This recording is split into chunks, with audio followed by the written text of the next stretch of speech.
Nous allons vous parler particulièrement de la cartographie géologique. Vous savez, dans un projet minier, après l'obtention du permis de recherche, nous sommes toujours dans le permis, dans notre permis de recherche public, qui est situé jusque dans la frontière de Congo-Brazzaville et la RDC. La géologie a beaucoup de méthodes. Quand on vient de prendre un permis, il y a des préliminaires qu'on doit faire. La première campagne du terrain est ce qu'on appelle la cartographie géologique. Qu'est-ce que la cartographie géologique? La cartographie géologique, c'est la représentation des entités géologiques sur un fond topographique. Quelles sont les entités qu'on doit représenter sur notre cartographie géologique? Il y a les roches qui peuvent être les affleurements de manière lignée, qui sont les roches qui sont en place, qui n'ont pas eu de déplacement. Il y a un autre style, comme vous pouvez le constater ici, ça c'est un affleurement, puisque ça n'a pas été bougé depuis sa mise en place.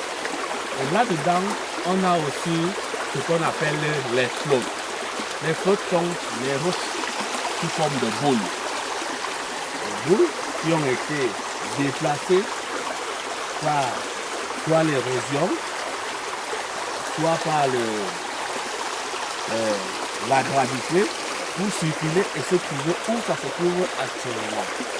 La différence entre les deux, c'est que ici, dans les affleurements, on peut mesurer les données structurales sur, et là, c'est juste pour identifier la pétrographie de la zone. Donc, ici, on peut juste prélever pour identifier et préciser que si, par exemple, cette roche a une relation, ça va nous donner l'idée dans tout le permis pour savoir que c'est réussi, mais c'est aux environs là, la recherche est plus avancée. Par contre, au niveau des affleurements, qu'est-ce qu'on va faire? Quelles sont les méthodes? Comment rechercher les affleurements? On doit connaître que les affleurements dans un projet minier se cherchent plus dans deux endroits.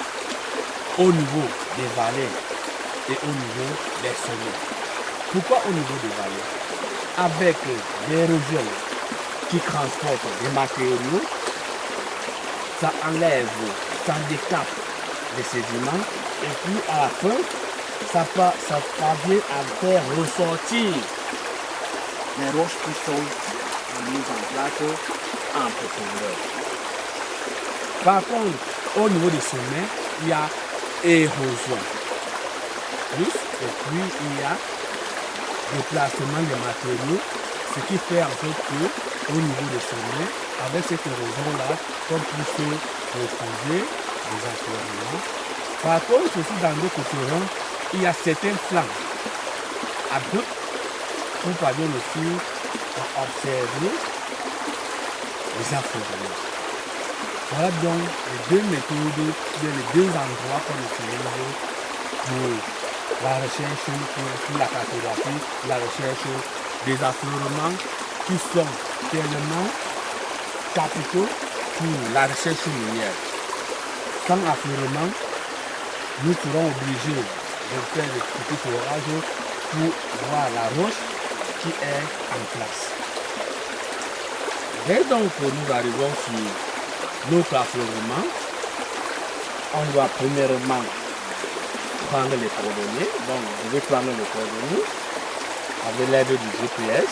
J'allume mon GPS. J'attends l'installation des satellites.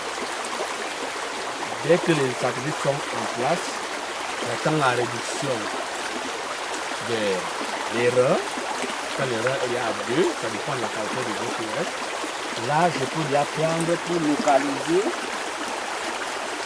la prise sur map. Je vais déjà localiser mon affleurement. Et puis maintenant, je vais prendre les coordonnées sur mon papier. Ici, que je vais relever rapidement.